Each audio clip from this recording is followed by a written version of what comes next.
Bib, mohon maaf ya Bib, kalau memang begitu nih doanya nih ya Bib. Ya Allah, ampunilah dosa Nabi Muhammad beserta para sanak saudaranya, beserta para sahabatnya. Berkahilah Nabi Muhammad beserta para sanak saudaranya, beserta para sahabatnya. Seperti engkau memberkahi Nabi Ibrahim.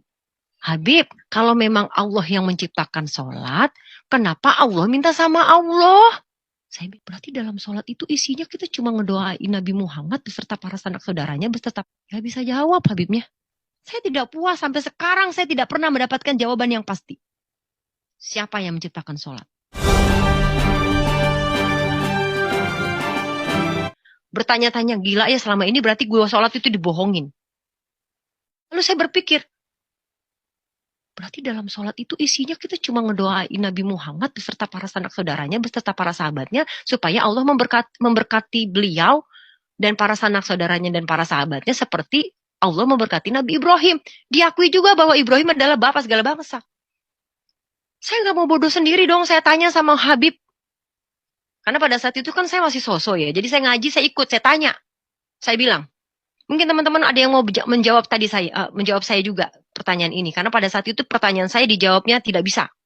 Saya tanya, Habib, siapa yang menciptakan sholat? Saya tanya. Habib cuma bilang, Allah. Karena Islam adalah agama Allah. Agama yang diturunkan Allah. Islam adalah agama Allah. Oke, berarti sholat yang ciptakan Allah ya, Habib? Ya, yang ciptakan Allah. Saya buka dong. Habib, mohon maaf, saya mah bahasa Arab mah masih bego banget. Habib kan orang ya turunan Arab. Saya bertanya, Habib, ini di at-tahiyat ini artinya begini, seperti saya tadi sampaikan. Ya lalu, Habib, mohon maaf ya, Habib, kalau memang begitu nih doanya nih ya, Habib. Ya Allah, ampunilah dosa Nabi Muhammad beserta para sanak saudaranya, beserta para sahabatnya. Berkahilah Nabi Muhammad beserta para sanak saudaranya, beserta para sahabatnya. Seperti engkau memberkahi Nabi Ibrahim. Habib, kalau memang Allah yang menciptakan sholat, kenapa Allah minta sama Allah? Saya bilang gitu, saudara. Gak bisa jawab Habibnya. Oh iya ya Lucy. Enggak, saya salah apa enggak nih? Saya baca soalnya kan pada saat itu nggak bisa searching ya. Ini saya baca begini, saya bawa itu. Oh iya ya Lucy ya. Ah sudahlah. Dari sananya memang kayak gitu katanya.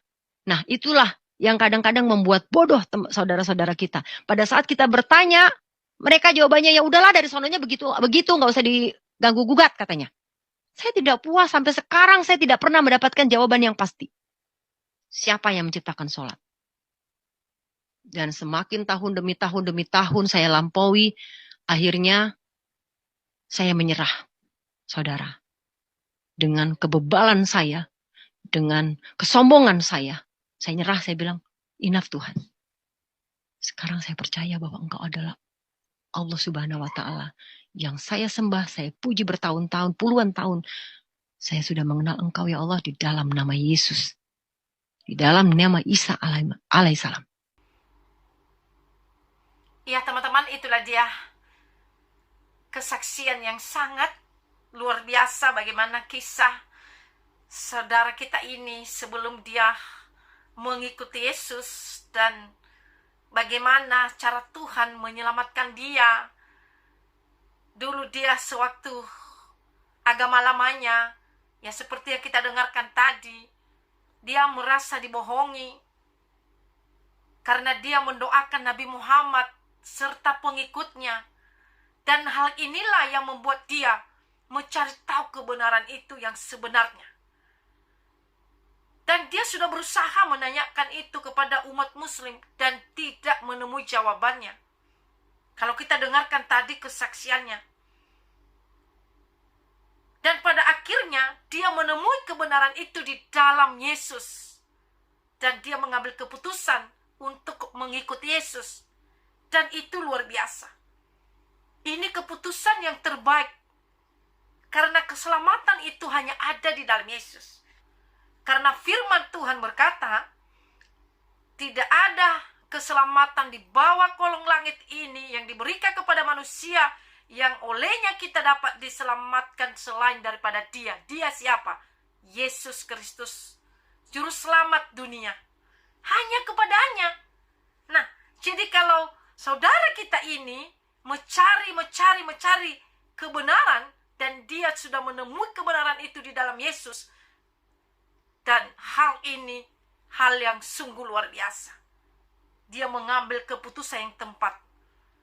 Dia mengambil keputusan yang pas dalam kehidupannya. Dan firman Tuhan berkata, siapa yang mencari, ia akan menemuinya. Dia cari Tuhan, dia pasti menemui Tuhan. Dan sekarang dia sudah diselamatkan. Dan ini sungguh luar biasa menurut saya, teman-teman.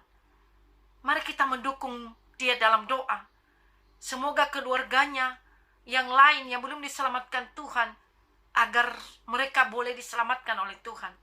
Karena firman Tuhan berkata, satu selamat, maka seisi rumahnya akan diselamatkan oleh Tuhan. Kiranya ini jadi bagi keluarganya. Kiranya ini jadi bagi family-familinya, teman-temannya. Dan kiranya Mbak ini juga menjadi terang, menjadi teladan, dan menjadi contoh yang baik di dalam imannya di dalam Tuhan Yesus. Kiranya dia terus ditolong oleh Tuhan. Jadi itulah teman-teman yang saya bisa bagikan kali ini. Semoga video ini memberkati dan semoga menjadi berkat di dalam rohani kita. Tuhan Yesus memberkati kita semuanya dimanapun kita berada. Kiranya Tuhan selalu menyertai dan melindungi setiap kita. Amin.